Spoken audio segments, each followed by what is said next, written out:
بسم اللہ الرحمن الرحیم۔ السلام علیکم، میں محمد عثمان، آپ دیکھ رہے ہیں پروگرام حرفراز اور یہ مقبول جان کے ساتھ۔ ناظرین، آج کل ملک میں خبریں تو بہت ہیں، لیکن ان بڑی خبروں کے درمیان میں ایک اچھی خبر پر ایک نظر پڑی ہماری، اور خبر یہ ہے کہ بالآخر تمام علماء کرام اور خاص طور پر رویت حلال کمیٹی اور اسلامی نظریاتی کونسل نے ایک ذمہ داری اٹھائی ہے۔ وہ ذمہ داری ہے کہ مشترکہ جو معاملات ہیں اس کے اوپر خاص طور پر رویت حلال کے حوالے سے کہ آج کمیٹی جو ہے یہ ملی ہے جا کر مفتی پپل زئی صاحب سے۔ یہ وہی مفتی پپل زئی صاحب ہیں کہ جو ہمیشہ سے جو ہے دو عیدیں، دو چاند اور ہمیشہ تنازع کا شکار ہوتی ہے، اور ایک خوشائن بات اس میں سے کیا نکل سکتی ہے۔ دونوں کی ملاقات ہوئی ہے اور ایک اتفاق رائے پیدا کن معاملات پہ ہوا ہے، اس پر آج ہم گفتگو کریں گے۔ اور ساتھ ہی ایک دوسری بڑی خبر ہے، وزیر اعظم پاکستان جناب عمران خان صاحب کا سری لنکا کا دورہ، اور کتنا امپورٹنٹ ہے یہ دورہ، اور خاص طور پر سری لنکا کے اندر کیا ڈیولپمنٹس جاری ہیں چین کو لے کے، اور بھارت کو کس طریقے سے وہاں سے آؤٹ کیا گیا ہے، اس پر کریں گے بات۔ اور ایک اہم ایشو ہے وزیرستان میں، جہاں کل 4 خواتین کو قتل کر دیا گیا۔ آج اطلاعات یہ ہیں کہ پاک فوج نے وہاں آپریشن کیا ہے اور ان 4 خواتین کے قتل میں ملوث ایک اہم دہشت گرد کو مار دیا گیا ہے۔ پہلا اپنا سیگمنٹ شروع کرتے ہیں اور ذکر کرتے ہیں اوریہ صاحب کہ آج جو ہے پشاور میں ہیں قبلہ یاس صاحب بھی، مفتی عبدالخبیر آزاد صاحب جو ہیں ہمارے رویت حلال کمیٹی کے نئے چیئرمین، انہوں نے بھی ملاقات کی پپل زئی سے۔ پپل زئی صاحب ہمیشہ سے متنازع رہے، چاند کے حوالے سے ان کا اکثر ذکر ہوتا ہے۔ آج بھی اس وقت جب ہم بات کر رہے ہیں تو یہ لوگ وہاں موجود ہیں، کیا بات چیت ہو رہی ہے اور کتنا امپورٹنٹ ہے؟ پہلی بار یہ اس قسم کا، اس سے پہلے بھی کئی بار کوششیں ہوئی ہیں، میرے خیال ملاقات ایسی اس طرح نہیں ہوئی براہ راست، اس طرح کی جا کے ملاقات جس طرح ہوتی تھی۔ اور نارملی وہ مپل زئی صاحب کا اور باقی پشاور کے لوگوں کا ہمیشہ سے یہی تھا کہ وہ پشاور میں آ کے چاند کیوں نہیں دیکھتے۔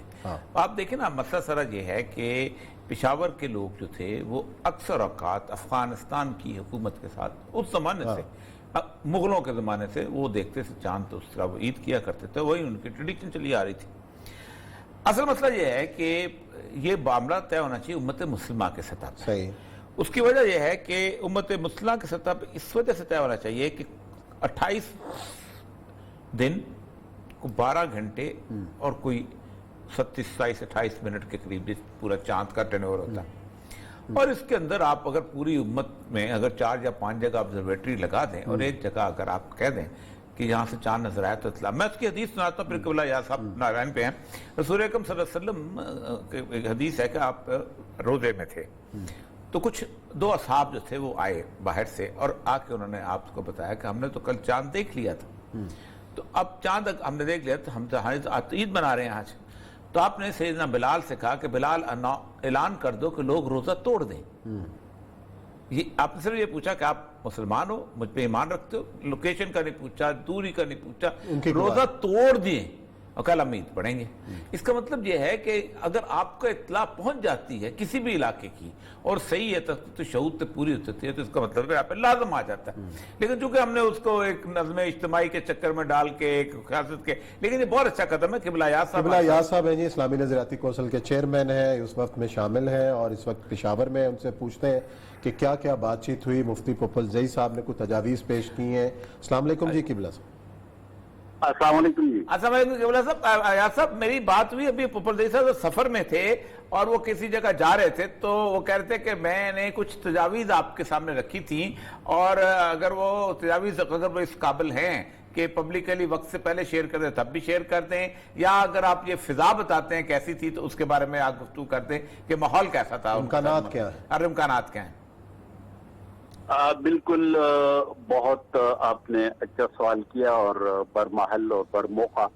حضرت مولانا سید عبدالخبیر آزاد صاحب جو مرکزی رویت حلال کمیٹی کے چیئرمین ہیں، وہ تشریف لائے تھے۔ انہوں نے مجھے بھی کہا کہ آپ بھی وہاں آ جائیں، تو مفتی جو ہمارے پپل زئی صاحب ہیں، شہاب الدین پپل زئی صاحب، ان سے میں نے بھی گزارش کی تھی کہ یہ ملاقات بہت بہتر ہوگی۔ تو بنیادی طور پہ تو یہ خیر سگالی کی ملاقات تھی، اور دونوں اس بات پر متفق تھے کہ کوئی ایسی صورت ہونی چاہیے کہ ہم وحدت رمضان اور وحدت عیدین کو یقینی بنا سکیں، کیونکہ ہو سکتا ہے یہ شرعی طور پہ ضروری نہ ہو، لیکن معاشرت کے حوالے سے، سیاسی حوالے سے، پاکستان کی امیج کے حوالے سے لوگوں کے درمیان ایک